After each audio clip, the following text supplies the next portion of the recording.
Hi friends, இன்றைக்கி நம்ம சேனலில் பேக்கரி ஸ்டைல் கேக் க்ரீம் வீட்டில் இருக்கிற பொருள் வச்சு ஈஸியான மெத்தடில் எப்படி செய்யலான்னு பார்க்கலாம். வனஸ்பதி யூஸ் பண்ணி தான் பேக்கரியில் க்ரீம் செய்வாங்க. 150 கிராம் வனஸ்பதி எடுத்து வச்சுருக்கேன். 1/2 கப் பவுடர் சுகர் எடுத்து வச்சுருக்கேன். இப்போது வனஸ்பதியை ஒரு மிக்சிங் பவுலில் எடுத்துகிட்டு நல்லா பீட் பண்ணி எடுத்துக்கலாம். உங்கள்கிட்ட எலக்ட்ரிக் பீட்டர் இருந்துச்சுன்னா யூஸ் பண்ணிக்கலாம்.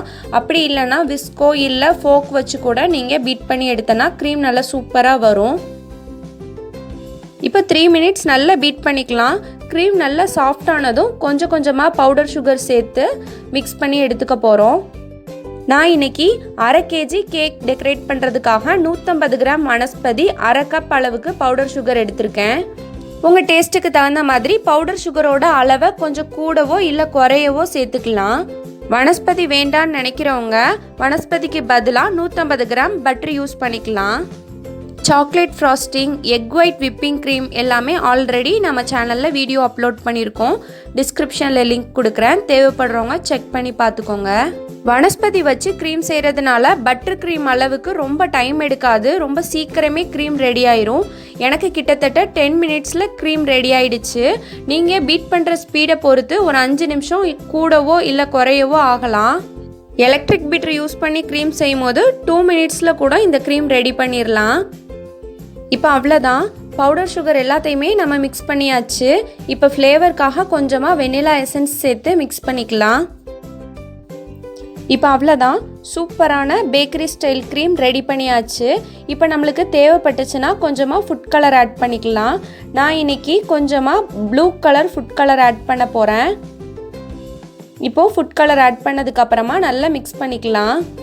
நான் இன்றைக்கி லைட் ப்ளூ கலர் கொஞ்சமாக தான் ஆட் பண்ணியிருக்கேன். இப்போ பாருங்கள், சூப்பரான க்ரீம் ரெடி ஆயிடுச்சு. இப்போ கேக்கில் அப்ளை பண்ணிடலாம்.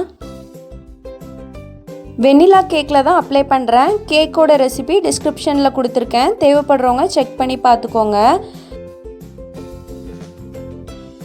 ஐசிங் நைஃப் வேணும்னு அவசியம் இல்லை. வீட்டில் இருக்கிற பட்டர் நைஃப் யூஸ் பண்ணி கூட நம்ம கேக்கில் க்ரீம் அப்ளை பண்ணிக்கலாம். இப்போ தேவையான அளவுக்கு க்ரீம் அப்ளை பண்ணிவிட்டு நல்லா ஷேப் பண்ணி விட்டுக்கோங்க. இப்போ பாருங்கள், க்ரீம் நல்லா அப்ளை பண்ணி எடுத்தாச்சு.